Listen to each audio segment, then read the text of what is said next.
Ladies and gentlemen, it's your girl Chanela with trending news from Manara TV. So one among the trending things huko mitandaoni ni kile ambacho kilitokea kwa wanafunzi wa vyuo kuweza kumshambulia mwenzao ambaye ni Mage. Nadhani mtakuwa mnajua hili sakata ambalo limeendelea kuhusu Mwijaku na hawa watoto wa chuo.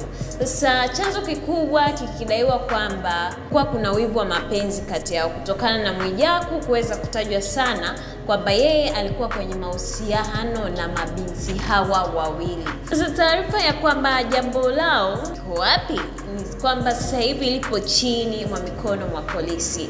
Vyombo vya dola vimeweza kuchunguza zaidi taarifa hii.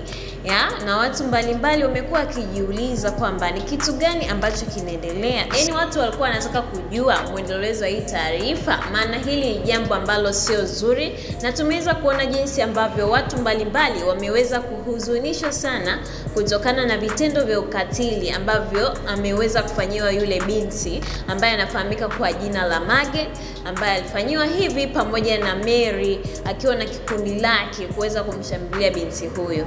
Hatimaye sasa taarifa rasmi imeweza kutolewa kupitia barua ambayo imeweza kupostiwa katika page ya Instagram ya Waziri wa Maendeleo ya Jamii, Jinsia ya Wanawake na Makundi Maalum, yani Mheshimiwa Dorothy Gwajima.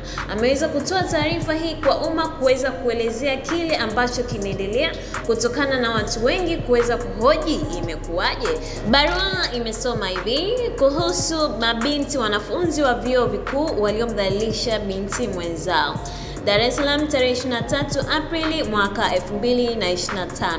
Ndugu wananchi, rejeni taarifa yangu kwa umma ya tarehe 20 Aprili mwaka 2025 kuhusu mada tajwa hapo juu.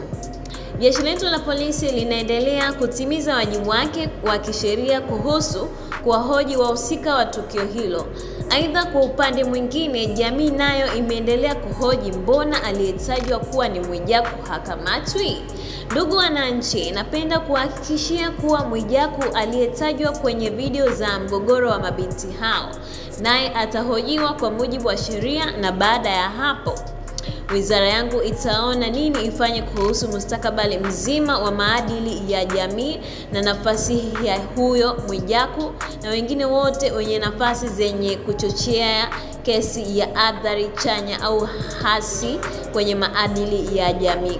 Aidha, na waomba tuwe watulivu na tuendelee kufuatilia taarifa za jeshi letu la polisi.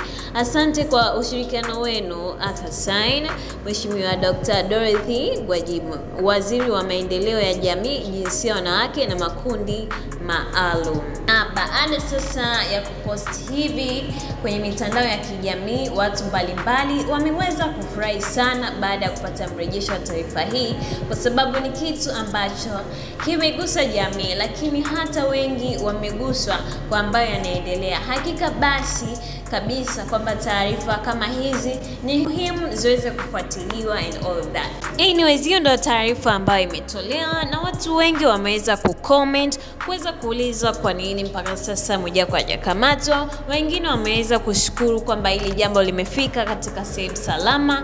Anyways, tusubiri tuwe wavumilivu. Ukitaka kujua zaidi, stream on Manara TV all your platforms all time every day.